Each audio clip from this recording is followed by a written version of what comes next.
Jadi salah Islam terbuka untuk semua. Islam penuh dengan kasih sayang, Islam penuh dengan perubahan. Jadi kalau ada orang mengatakan Islam sumber terorisme, dia kurang baca, dia kurang pendalaman, dia kurang sehat. Itu poinnya. Kenapa? Karena orang-orang pelaku teror zaman dulu justru dengan datangnya Islam pada jadi baik. Ya, jahiliyah kan penuh dengan pelaku teror. Teror perzinahan, teror mabuk-mabukan, teror perampokan, teror perompakan, teror begal, itu komplit deh. Pusat terorisme itu ada dalam kekerasan-kekerasan yang kadang-kadang nggak kita bisa bayangkan ekstrimnya. Dan ketika risalah Islam itu datang, mereka berubah jadi orang-orang baik.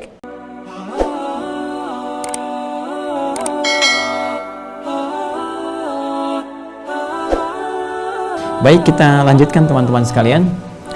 Di ayat yang ke-18 tadi kami sampaikan kesimpulan dari ayat ke-17 kenapa kemudian sulit sekali mendapatkan peluang-peluang untuk menyerap informasi-informasi kebaikan baik lewat pendengaran, lewat penglihatan, apalagi pencernaan akal pikirannya bagi orang-orang yang terkena penyakit nifak. Ya, kenapa? Karena memang bagian hatinya seperti pernah kita uraikan tadi, cawan hatinya terkotori oleh penyakit-penyakit nifak tadi, sehingga dengan itu peluang-peluang setan untuk menggoda semakin besar, dan puncaknya adalah tidak berfungsinya organ-organ yang didesain langsung oleh Allah untuk menangkap sumber-sumber pengetahuan dan hidayah. Nah, karena itulah di ayat ke-18 Allah menegaskan summum bukmun umyun fahum la yarji'un. Nah, apa tafsir yang terbaik yang diterangkan oleh para sahabat berdasar keterangan dari Nabi sallallahu alaihi wasallam terkait dengan kalimat summum bukmun umyun fahum la yarji'un dari firman Allah Subhanahu wa taala.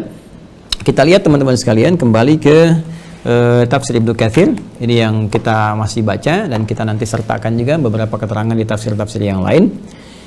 Wa qala Ali bin Abi Talhah, dan telah menyampaikan kepada kita berkata Ali bin Abi Talhah, ya, an Ibnu Abbas radhiyallahu taala anhuma, sumbernya diperoleh dari sahabat junior Ibnu Abbas radhiyallahu taala anhuma, semoga Allah meridhai kepada beliau.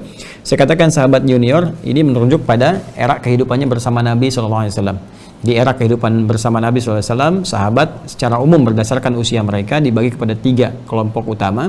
Ada sahabat-sahabat senior seperti Abu Bakar As-Siddiq, Umar bin Khattab radhiyallahu taala ya anhuma, itu kan. Pun demikian juga dengan Utsman bin Affan dan beberapa yang lainnya. Ada sahabat-sahabat kalangan pemuda ya seperti Ali bin Abi Thalib radhiyallahu taala anhu. Pun demikian ada yang junior yang masih usia-usia belia ya seperti Ibnu Abbas radhiyallahu taala anhuma, Ibnu Umar radhiyallahu taala anhuma, dan beberapa sahabat-sahabat lain yang seusia dengan mereka. Namun demikian Masya Allah ya, kekuatan sinergi di keluarga mereka. Seperti Ibnu Abbas ini kan, Ibnu itu anak laki-laki ya, disingkat jadi bin. Jadi bin itu anak laki-laki. Fulan bin Fulan, jadi Fulan anak laki-lakinya Fulan. Isa bin Maryam, ya Isa alaihissalam anak laki-lakinya Maryam ya alaihissalam. Ya, kalau Ibnatun ya disingkat jadi Bintun, jadi anak perempuan. Ya, misalnya Fatimah ya binti Rasulullah sallallahu alaihi wasallam, Sayyidah Fatimah ya putri atau anak perempuannya Rasulullah sallallahu alaihi wasallam. Jadi ketika bisa katakan ada ibnun, ada ibnatun. Kalau hamzah wasalnya hilang maka disingkat bin dengan bintun. Ya. Nah, Ibnu Abbas bin Abbas, jadi anaknya Abbas, anak laki-lakinya Abbas radhiyallahu taala anhuma. Siapa yang dimaksudkan adalah Abdullah, namanya Abdullah. Jadi Abdullah bin Abbas. Hanya kemudian dihilangkan Abdullahnya, disertakan bin kepada ayahnya untuk memberikan kesan bahwa salah satu hikmahnya ini Abdullah kecil jadi begini karena peran ayahnya juga. Jadi kalau teman-teman ngaji di hadis misalnya, kalau mau bahas jangan langsung ke matan. Kalau bisa kita kaji sanad dia dulu. Ya, sanad itu transmisi orang-orang yang meriwayatkannya ya sampai nanti ke Nabi sallallahu alaihi wasallam. Nanti menerima dari situ seorang sahabat atau lebih, nanti kepada orang setelahnya sampai diterima kepada kita. Itu sanad namanya. Nah, kadang-kadang orang langsung ngaji kepada matan, kepada isinya, informasinya dengan mengabaikan sanad. Nah, itu menurut kami agak kurang sempurna karena nanti di balik sanad itu ada hikmah. Di balik periwayat itu ada pesan kepada kita. Kenapa kok yang meriwayatkan tiba-tiba orang ini gitu? Apa yang terjadi dengan mereka? Nah, tidak banyak orang-orang mengetahui bahwa orang-orang sahabat-sahabat radhiyallahu taala anhum yang meriwayatkan hadis ini juga latar belakangnya ya bukan orang-orang biasa. Bahkan ada di antara mereka yang telah lumur oleh keburukan misalnya, bahkan ada di antara mereka yang pernah jadi pembegal, ya seperti Jundub bin Junadah, kan hidupnya larut dalam pembegalan, kan seringkali melakukan perompakan dan sebagainya. Tiba-tiba ada sentuhan kepada jiwanya untuk berubah. Saya pengen hijrah, pengen berubah, pengen taubat, kan? Mendengar ada sosok Rasulullah SAW, kemudian datang kepada beliau. Nah, setelah itu beliau berislam dan berubah hidupnya, kan? Sampai kemudian belajar kepada Nabi, ya. Dari pelajaran itu diserap sampai kemudian mendapatkan hadis-hadis Nabi SAW dan belum berubah dirinya dan mendakwahkan risalah itu di tempat beliau tinggal. Sekampung dirubah oleh beliau di kota Ghifar itu. ya sehingga diabadikan dengan nama daerahnya. Kalau saya misalnya berasal misalnya dari Pandeglang, gitu kan, saya lahir di Pandeglang, bisa dikatakan Al Pandeglangi, gitu kan, di situ menunjuk kepada asal wilayah tempat. Seperti Al Bukhari, nama aslinya kan Muhammad, ya, Muhammad bin Ismail bin Ibrahim bin Al Mughirah bin Al Bardizbah, ya, Al-Ju'fi dari kata Ju'fah, kemudian ibu kotanya apa namanya, kabupatennya Bukhara, provinsinya Khorasan, sekarang masuk Uzbekistan. Ya, maka dikenal dengan Al-Bukhari, berasal dari Bukhara. Ya, Muhammad lain dari Tirmidz, ya dikenal dengan At-Tirmidzi, tumbuh berkembang di Tirmidz, dikenal dengan At-Tirmidzi. Jadi kalau dari lokasi bisa kita tambahkan yakni nisbah di ujungnya. Syekh Nawawi Al-Bantani, ya kan? Ada Syekh Ahmad Khatib misalnya Al-Minangkabawi, itu dari Minangkabau. Boleh kita kemudian sertakan ke situ. Nah, ini karena dari Ghifar disebut Al-Ghifari. Dia punya kunyah namanya Abu Dzar. Abu Dzar Al-Ghifari. Nama asli Jundub bin Junadah. Itu asalnya demikian. Dan banyak meriwayatkan hadis-hadis Nabi SAW karena belajar dari situ, tobat dan belajar, lalu meriwayatkan itu. Nah, kalau orang-orang nggak tahu tentang kisah ini, itu nggak bisa dapat inspirasinya. Jadi silahkan, risalah Islam terbuka untuk semua. Islam penuh dengan kasih sayang, Islam penuh dengan perubahan. Jadi kalau ada orang mengatakan Islam sumber terorisme, dia kurang baca, dia kurang pendalaman, dia kurang sehat. Itu poinnya. Kenapa? Karena orang-orang pelaku teror zaman dulu justru dengan datangnya Islam pada jadi baik. Ya, jahiliyah kan penuh dengan pelaku teror. Teror perzinahan, teror mabuk-mabukan, teror perampokan, teror perompakan, teror begal, itu komplit deh. Pusat terorisme itu ada dalam kekerasan-kekerasan yang kadang-kadang nggak kita bisa bayangkan ekstrimnya. Dan ketika risalah Islam itu datang, mereka berubah jadi orang-orang baik. Jadi logika berpikir orang sekarang itu ada yang terbalik kalau mengatakan Islam menginspirasi terorisme. Ini ada yang salah, ada yang kurang baca, ada yang kurang sehat, kan? Ada yang kurang pendalaman di dalamnya, kurang wawasan. Nah, karena itu belajar Islamnya harus yang sempurna, harus yang baik, yang benar. Ya, makanya saya sering katakan kalau ada orang-orang di pengajian mengajak Anda nembak orang, bom orang, ini dan sebagainya, itu pasti ada yang salah. Jangan diikuti, tinggalkan, karena risalah Islam jauh dari yang demikian. Kecuali pada hal-hal yang dibenarkan secara syariat dan dalam membangun kemaslahatan dalam kehidupan. Ya, seperti dalam konteks misalnya bela negara, misalnya dalam konteks untuk beribadah, seperti panggilan jihad bisa mempertahankan keislaman kita karena negara kita diserang misalnya, dengan penyerangan itu bisa luntur kemudian peluang-peluang kita untuk ibadah. Ya, ke masjid jadi susah, ibadah jadi susah misalnya, maka kita di situ meniatkan membela, ya supaya bela syiar keislaman kita melalui fasilitas bela negara, itu diperkenankan dalam konteks ini. Tapi kalau sembarangan tembak orang, bom orang, bunuh orang, itu hati-hati, itu pasti bukan dari keislaman. Ada yang bikin tuh, ada yang buat, dan pasti bukan dari Islam. Ya, jadi teman-teman mesti hati-hati dalam konteks demikian. Nah, saya mau katakan bahwa banyak orang-orang berubah dari belajar sanad ini. Termasuk ketika kita bicara tadi tentang Ibnu Abbas radhiyallahu taala anhuma. Abbas itu kan paman Nabi, pebisnis, pedagang. Aktivitasnya banyak. Tapi di balik kesibukannya, ya, dan apa yang beliau kerjakan dalam aktivitas bisnisnya, dagangnya, itu tidak menghentikan beliau untuk belajar kepada Nabi. Ya, walaupun Nabi SAW itu keponakannya, beda 3 tahun usianya ya dengan Nabi SAW. Itu kan paman Nabi, Abbas radhiyallahu taala anhu. Maka nggak semuanya bisa beliau waktunya gunakan untuk belajar. Waktu senggangnya, kalau kita mungkin akhir pekannya belajar dengan Nabi, ya. Kemudian beliau melihat, saya ini ada kesibukan. Kesibukan ini bisa menguatkan pondasi keislamannya dan juga keluarganya. Ya, beliau mencari nafkah, keluarganya kuat, dari situ digunakan untuk beramal lagi, ya, bisa infak, bisa bantu orang, bisa macam-macam gitu kan. Nah, tapi karena nggak bisa maksimal belajar dengan Nabi, maka beliau investasikan anaknya. Ya, bapak bolehlah nggak hafal Quran, bapak boleh nggak hafal hadis, tapi anaknya mesti hafal. Cara berpikirnya demikianlah kalau kita ambil analoginya kepada kita. Ya, anak mesti lebih hebat dibanding kita, karena tantangan dia di masa depan lebih daripada kita saat ini. Itu filosofinya, dan itu ajaran Quran. Makanya ketika Allah memberikan gambaran tentang kehidupan ya Imran dengan istrinya Hannah, bagaimana mendidik supaya Maryam lebih baik daripada kedua orang tuanya, dan jadi baik. Kemudian Maryam punya anak Isa alaihissalam. Ya, Isa alaihissalam lebih baik daripada Maryam ibunya dan kakek neneknya. Kenapa? Karena tantangan di masanya lebih daripada sebelum-sebelumnya. Kita pun demikian. Makanya kata Al-Quran di surah keempat An-Nisa di ayat yang ke-9, wal yakhshal ladzina law taraku min khalfihim dzurriyyatan dhi'atha khafu 'alaihim falyattaqullaha wal yaqulu qawlan sadida. Ya, hendaklah para orang tua merasa khawatir jika dia meninggalkan garis keturunan mereka yang akan menggantikan peran mereka di masa depan, itu mereka lemah imannya sehingga jauh dari Allah Subhanahu wa taala, hati-hati, lemah ilmunya sehingga banyak dikerjai oleh orang lain, kan? Atau lemah hartanya sehingga menjadi peminta-minta dalam kehidupan dan banyak kemudian mengerjakan sesuatu yang buruk. Hati-hati, maka didik mereka.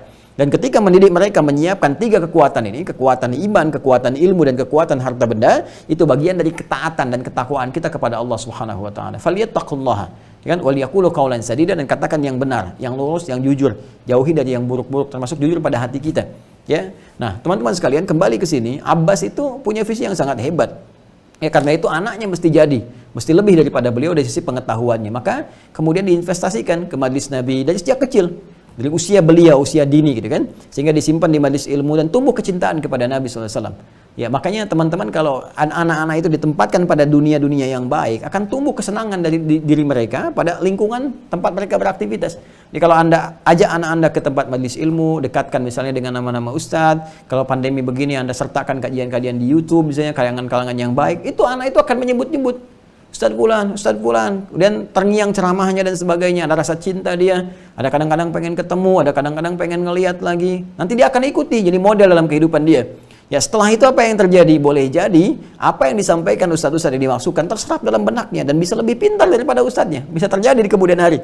Ya, dan apa yang terjadi kepada Abdullah kecil itu dititipkan di majlis Nabi SAW, termasuk Nabi dalam lingkar keluarga ahli bait Nabi SAW. Apa yang terjadi? Muncul tanda cintanya, senang ke majlis Nabi sampai Nabi doakan, ya Allahumma faqihhu fid din wa alimhu ta'wil. Ya Allah, tanamkan kekuatan padanya untuk memahami dengan sempurna tentang agamanya dan berikan kemampuan untuk memahami detil-detil penjabaran-penjabaran dari makna-makna Al-Qur'an, ta'wil, sehingga beliau kemudian kelak disebut dengan turjumanil Qur'an. Ya, penyampai makna Al-Quran yang sangat luar biasa. Maka apa yang terjadi ketika Nabi SAW wafat, teman-teman sekalian? Usia Abdullah ini masih ada kisaran 13 atau 14 tahun, masih remaja.